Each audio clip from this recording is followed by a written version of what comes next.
right, welcome back into Indiebnb. Today, I am joined by Alex Hudson of No Alexander. Alex, how is midnight in the UK here going? Midnight is dark, it is cold, it is freezing. I am up in my living room. It's going to be great. I would spend midnight no other way than talking about music. I love it. I love it. Well, any time of day is always a good time. Well, you know, It's the earliest slot you had. I love it. I love it. Well, we'll get into a lot of different pieces with No Alexander, but the beginning of this project, what happened? What was the thing you're like, you know what? I want to make music, and this is the thing that inspired me. So to start with music, I've never not known how to make music. So like the whole like pretend like absolutely cliche from a kid thing. But this started. So I got hit by a car in 2012, and I was just starting to play live and sort of get some stuff going in another band. Got hit by a car in 2012, nearly died. Wasn't great. The odds of that I found, so it was a 40% chance of death, and then if you don't die, there's a 50% chance of having a stroke. And then if you don't have either of those things, there's another 50% chance of having permanent mental changes, of which I've avoided them all, except I have lost my sense of smell. So that took basically a year out of my life. And from that, I was like, okay, right, we can do this. I always want to be a musician. I can do it. We can do it. Somehow we'll do it. And of course, that takes time because you have Yeah. to find a producer. You have to find people willing to listen to your music. You have to find music. So the amount of time I spent at the South by just desperately emails, how you're a producer, fantastic. Like all of that process. And then making a thing that sounds like a sort of Regina Spektor, but sadder. Like I've always known what it's meant to sound like in my Mhm. head, and finding someone, so Pete, the producer, who's technically accomplished to understand I can score sheet music, but when it comes to how it sounds, I'm like, no, Pete, sounds like but like this, but shorter, but longer, but having a person who can translate that absolute gibberish is a godsend. Yeah. So it sounds like you have this huge, like, that's a huge thing to overcome. I mean, during the recovery period, was that a lot of probably a lot of getting better, but also did you write? Did you think about what your music you wanted to sound like during that period? Was it a lot of inspiration there? It it was inspiring, the fact that it was just a sort of gap, and then you try and work out what on earth you want to do next. So I wrote so much, but at certain points at the start of it, none of that writing was legible. None of it made any sense. Um, I think it's just a case of, if you need, like the whole near death cliche. Oh, I nearly died. Okay, what am I doing? Do I enjoy this? Do I actually want to do this? Am I in, like, what if I look back? Better to regret the things you have done than regret the things you haven't done. What do I really want to do? I want to make music. I want to make weird music. I want to make music that makes you feel in such a sort of, when you hear this, like Ben Howard is probably the best example. Do you know Ben Howard? Like, I'm just familiar with a couple of songs. something in that music just hurts your soul. Or you hear some of the cinematic orchestra or Manchester Orchestra, and it just, we were talking about it just before we came on. Medium Build, Never Learn to Dance. Something in that song, particularly when you hear it live, just hurts you profound, like really hurts you. Like, this is beautiful and powerful, and there's something in it, and you don't know what it is, but there's something. As a how I want to create that, like that, Hmm. the whole thing of that bullet point list, that make people feel. And it's Yeah. how you get to a position of doing that. And so I don't think necessarily the year helped with the sort of creative process, but it helped with the, okay, take this seriously, do this properly. Yeah. A lot of people, I've read something that somebody sent me the other day. It was like, they're asking people on when they're in that near death scenario. It's like, what did you regret? What were the things you did? And like a lot of people were saying, hey, I wish I would have done this or that, or like, so, it's awesome to hear, inspiring for you to, to say, hey, like, I want to create this. I want to create it like this. And I'm gonna, continually to drive towards that. I think that's super inspiring for everybody who's listening here. And I think again, you don't do anything, half. You got to go full and be able to, go in and do it. So I love that. I mean, let's get into some of the music. I mean, what your process currently? We always like to do a song spotlight. What the one song that kind of shot out to me, and it was kind of like an explosions in the sky kind of vibe for me, was you have to open your hands to catch things, and a lot going on in this song. So talk me through, how did we get from A to B, and what was the what was the onus for that one, and even the lyrics as well, like what happened there? So this was written as a sort of letter to one of my best friends who had just broken up with his partner and was all woe is me and everything is terrible and I'm never going to fall in love again. And he is a grumpy man, very grumpy man. He is not the sort of person who particularly takes the most optimistic out of a bad situation. So you have to open your hands to catch things. And so the point of that is the second that you close yourself off to opportunities, opportunities don't find you. The second that you give up, so you have to open your hands to catch things, you only miss her for you are afraid of change. It may keep you up until 5 a.m, but she's worth it every single time. The whole point is like life is going to be full of ups and downs and it's full of ridiculous things. And that was a sort of that was the start of that song. And the and I tend to write the music is I write sort of spoken word stuff as one next thing. Then I just sort of play around with the piano until something sticks. So I write there are I think now 800 different notes in my notes app of like the little sort of chord progressions that I need to sit down and work through. So it works like that. But this song was my friend is going through a terrible time, but you need to not be a grown up about it. You need to believe in this. So much of my work is about this brilliant childlike innocence of Mm-hmm. people ask, like kids ask why, kids ask, what does this mean? Kids say yes when Yeah. adults would say no. So the most powerful thing of watching a lecture about this of like if you go into a lecture hall of students and you say, okay, put your hand up if you can draw, and maybe 5 or 6 people will put their hand up. If you did that in a classroom with a load of 6-year-olds, every kid hand Saying up. they can draw. What's changed? Why have you stopped believing in this thing? So like the song lyrics, it's like being naive shouldn't be an insult, but it becomes one as you get older. Just remember for a second what it was when you were young, when your heart had never been broken, when it was anyone's who came along. The idea that you can give your heart over to people is this beautiful, powerful thing, and people stop trusting everyone, partly because of lived experience, partly because horrific things happen to everybody. But actually, how can you build like if you listen through to the song, it's a sad song that's hopeful, or a sort of heartfelt song that's hopeful, and and then it's a case of I knew it needed the full orchestra. It needed so many strings. I think there's like 15, 16 different tracks of strings on this song, and like how do you create a swell of this release of it will be okay. Something will come out of this. You have to be ready to fight again, even though bad stuff happened. Yeah. Well, I mean, you feel that in the music. I like that. Like you were talking about the strings. So did you get live strings for it? Did you go in and okay, wow. So Yeah, what was the process all there of to it's get live. get the 16 So, folks in there? oh no, so no, I would love that budget. Wouldn't that be great? So, Yeah. no, we had we had a cellist and a violinist, both session musicians, and we just get them over and over and over and over and over and over and over again in so many parts. So I think I've sort of changed my mood a little bit now, but the idea that you just use organic instruments, you use acoustic instruments, and you can how you create this.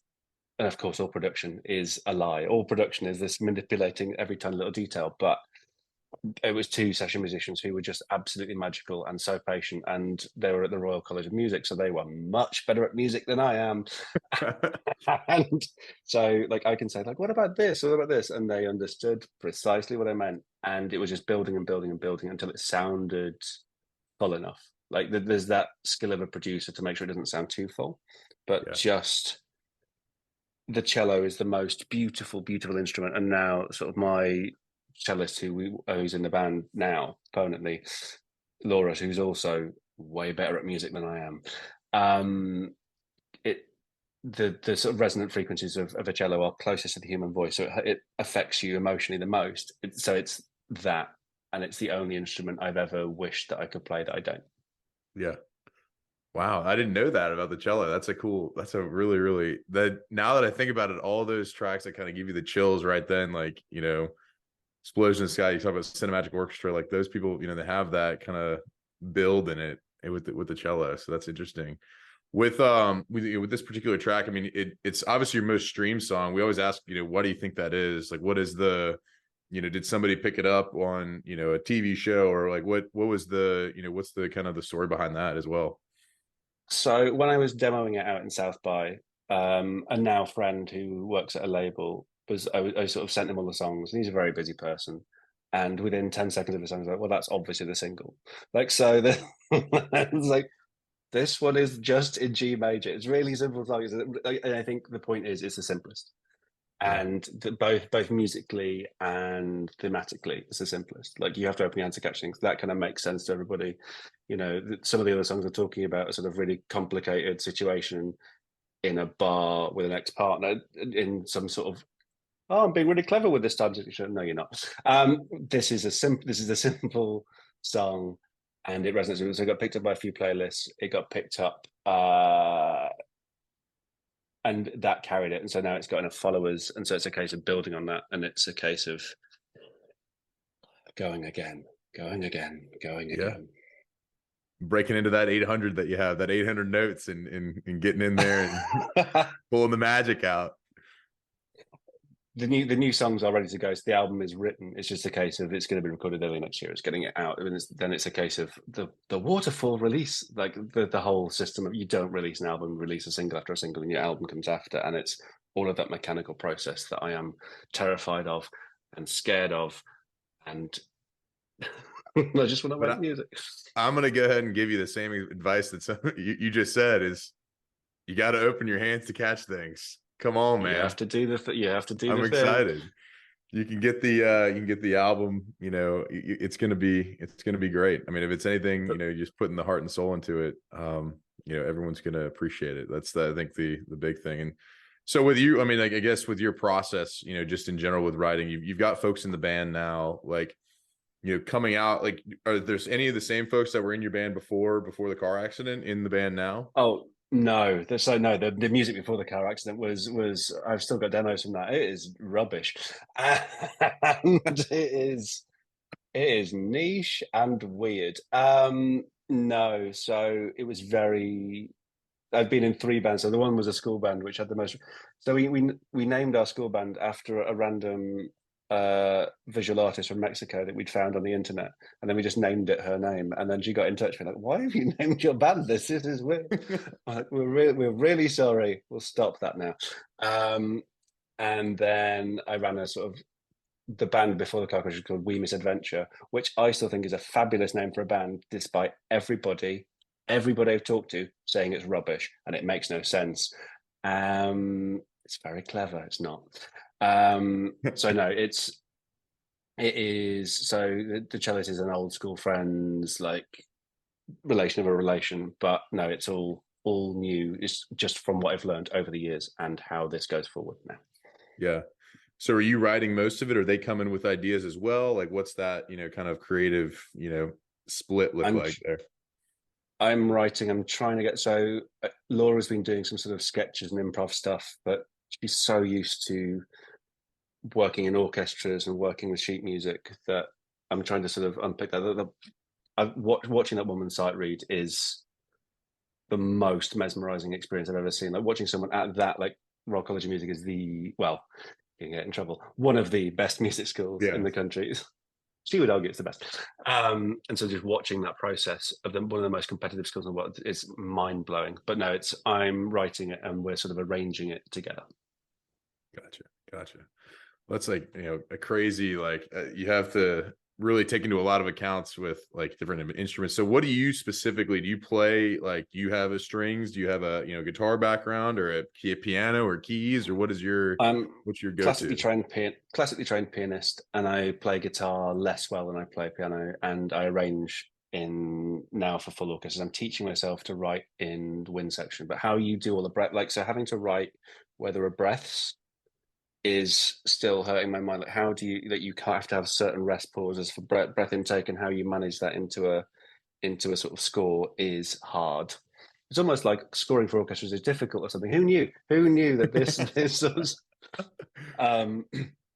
No, so but the point now is how do you write it? So we're trying to create a performance that's fully immersive 3D audio for a live set. So we're going to start experimenting with this in January. So how we create this thing where it feels like you're in something. You know, we were talking earlier about the idea that you feel the music that makes you feel is the music that sticks to you, and the music you remember is this thing that reminds you of whatever it was, and it's just something in your being that Mhm. hurts or laughs or resonates, be the literally or figuratively with it. So we're trying to build into this sort of thing that art, like fine art, does, but music doesn't, without getting too pretentious about it because it's already pretty pretentious. Gotcha. So what? So I guess you guys are working on this live kind of set here. So like, what it can, I've never seen No Alexander did you say the other band was called We Misadventure? Yeah. That is an awesome band name. I don't know what they're talking I about. thought it was. I thought it was, but it turns out no matter how many people we tested it with, not a single person said that was good. So you are the literal All first right, person there's to a say band it. called the Butthole Surfers. So I mean, anything goes on this front. I mean, come on, We Misadventure. That's good. Like we missed it. Damn. I mean, No. oh man. Well, I like so you guys are obviously arranging this for the live set. So when I walk into this live set, what do you want? How do you want me to leave? What do you want me to, feel as I, walk out of the 300 cap bar that we talked about earlier, that you're going to Oh, play that at, would be right? nice. That would be nice, wouldn't it? That would be lovely. 100. We've done 150. We did that, and that was a sort of big step. Like we were used to sort of doing 30, 40. We did the sort of EP launch. We did it to 100, 150 cap venue. We got 120, 130 people in there. It was a big deal. With the new live show, it's that people. I think some of the best live shows I've been to just make you realize something that you hadn't realized before, or made you feel something that you hadn't before, or you've taken this one snippet of a thing and it's brought the sort of and the crowd has felt the same thing at the same time. So we go back to the medium build show. Like he's got a whole bit of his set when it's just like we're going to do a bit now, and you just need to scream. It can't make any sense. It can't be words or anything. You just need to let out whatever it is that you're holding in, let it Yeah. out. And so you've got this a full London bar of people just screaming, and of course, his songs are very memorable. There's an incredible live set, but like, you're taking that with you. Whatever that emotion is, you take it with you. So there's no Alexander. How do we bring in the audience? How do we make them feel like there's a sort of collective experience in that? How do you make people feel like everything is seeing or hearing or feeling the same thing at the exact same time? And that is a real powerful thing. If you can make a room go silent, or if you can make a room feel the same thing, that's the aspiration. Happens rarely. It's happened maybe in all of the things that I've done. It's happened maybe 3 or 4 times at most, but it's that pure moment of just it makes everything tingle. Yeah. And when you're on stage, it's like so it happens at gigs relatively often. But if you're the person doing it, it is astounding. Yeah. Okay. Well, I'm excited for the US leg of the tour for you to come down here and get us in that mode. I want to be one with the audience and be in the show. That's part of the fun of people go to metal shows. This is one of my favorite metal bands, Necrogoblicon, but like being a part of the show and that is you're in the pit, you're in the middle, you're doing all the crazy stuff, or you're part of the wall of death. But like I think in the same vein, it's like if you're in this other emotional state, it's you want everyone to feel like damn, like that is we all are feeling the same thing. And it's like a kind of a connectivity. That's why we go to shows. We want to connect with the band, we want to connect with the people who are there at the band. Oh, there's so much stuff that I borrowed from that System of a Down. I borrowed from extensively. And do you know the sort of post-hardcore band called Your Codename Is Milo, which is a uh, great band name. Um, and they're sort of like a really post-hardcore band, but they were doing some really fun stuff in the sort of mid-noughties, and it's just clever and weird, and it's one of the heaviest shows that I've ever, like the loudest shows I've ever been to. The point where my friend actually had to leave because they were like, "This is even with the earplugs in, like this is too much," and it's just that. Once again, it's just how people are present, so much so in mhm. those shows. Yeah. Nothing bothers me more when people are just talking and they're not like paying attention. But with a lot of with if the great bands, the bands that I've seen a lot of that really can capture your attention, nobody's talking. It's all eyes, and everyone's on the same page. So I look forward to experiencing it. even then, like La Dispute, who are one of the best live bands I've seen recently. Like, do you know La Dispute? Mm-mm. No, I have not. I don't know them. It's a sort of post hard. They've been around for ages, but they were performing this, and that crowd is so into them. Like that band has saved literal lives. Like there are so many people there who have like really complicated mental health histories that they're on record so many times. Like this band saved my life, but that's that band are so into it, and still then it's a big venue at the back. You look at the people talking on the at the bar. Like, you paid to be here. Yeah, This band is incredible live. No, listen. yeah. You gotta listen. I think that's number one. Well, as we get into Pete Peterson's party pack, I wanna dive into some a little bit lighter and a little bit sillier, bits to learn about Alex Hudson of No Alexander. We want to know a lot of different pieces over here in America, but the main ones are these, there's 20 silly questions that we have here. So Pete Peterson's party pack of questions. Are you ready? I am ready. I love it. All right. Cake or pie? What do you prefer? British pie. British pie. Okay. Is that like a meat pie? I gotta That's a meat pie. That a meat is pie. there is a sort of steak pie that is one of my favorite foods in the whole world. I love that. I love it. Salad or soup? What do you prefer? Soup. Soup. Sunrise or sunset? What are you seeing more of these days? Depressingly sunrise, but I prefer sunset. I got you. All right. This is a little bit American. Would you rather hit a home run or score a touchdown? Home run. Just because the satisfaction of hitting that off a bat. Like it's American cricket. And hitting a six in cricket is the most satisfying thing in the world. Yeah. Right when you guts on the bat, you know it's gone. I like it. I Mm. like it. All right. Nights in or nights out? What are you having more of these days? No, still nights out, which shouldn't be true anymore. Still is. I love it. When you go out though, are you gonna get you gonna hit the robot or the worm at your favorite disco? Neither. I'm terrible at answer, but robot if I had to pick, just because that's slightly less incongruous than the full worm. Like you can get the Yeah, full robot wrong, worm. and that's part of it. The full worm, you have to know what you're doing before you can get that right. I got you. I got you. Well, guac or queso when you go to a local Guac, Mexican restaurant? guac, Guac. definitely guac. Waffles or pancakes with your morning? Waffles, just only because they're more difficult to find in the UK. Ah, okay. I got you. We got plenty of them down here. We have a whole house of them if you want to come. Uh, coffee or tea? Coffee. Every time I live on that stuff. Dogs or cats? I'm allergic to both, and I love them both, and it makes me so sad. And dogs and I have a special relationship. So like me and dogs, we get on. Like every dog's like, I see you. No, it annoys me. I'm so sad because I had a sort of a dog, sort of the babysitter dog, and I can't spend any more than a couple of hours with it before I just start collapsing. Oh man, a brutal allergy to have. Oh man, ninja or a pirate? What are you more like? I'm more like a pirate. I would like to be more like a ninja though. That'd be much more fun. All right. Grog swilling pirate more than a sort of All right. All martial arts right. master. Gatorade or Powerade? What do you prefer on a Uh, after a night out? Gatorade, which is a little bit like. Do you have Lucasade? Does Lucasade travel to the US? Yeah, Yeah, it's like that. Yeah, Gatorade, Gatorade. Okay. Toast or bagels? bagels, All right. Chips or pretzels? pretzels. Like chocolate covered pretzels do funny things. Like they are terrifyingly Moorish. You've eaten an entire packet and you don't realize that you have. You know, that's interesting. No one's ever said anything about chocolate covered pretzels. We've talked a lot about the pretzels and chips debate, and that has never come up. So we're in episode 80 something, and you're the first one to bring it up. So people need to start thinking about chocolate covered pretzels because you're right. They are very Britain, addictive.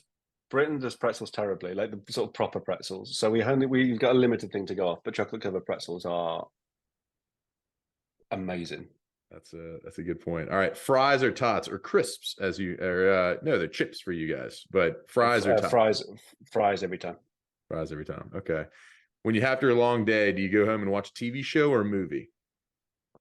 I will binge watch. I'm rewatching House of Cards in a minute, and I have done 5 episodes of that on the trot, which is too long. Definitely too long. Don't do it. Don't recommend it. But yeah, TV shows. All right, TV shows. All right, are aliens real? The idea of an alien is real. What we understand to be aliens is far-fetched and nice Hollywood work. Oh, okay. All right, I like that. Bigfoot, is that real? No. Nope. Like what's Nessie, like Loch Ness Monster in Scotland is Yeah, the same thing. Like it's if it was real, someone would be making millions of pounds from finding it. It's not real. yeah. What about love at first sight? Is that real? The possibility of love at first sight. Like I've known within 5 minutes of the second time I'm meeting anyone that I've ended up falling in love with that I would end up falling in love with them if we stayed around. Like it, love, the possibility of it is possible. The practicality and the reality of love is takes a little while longer. Yeah. Yeah, there's some work definitely involved there. All right.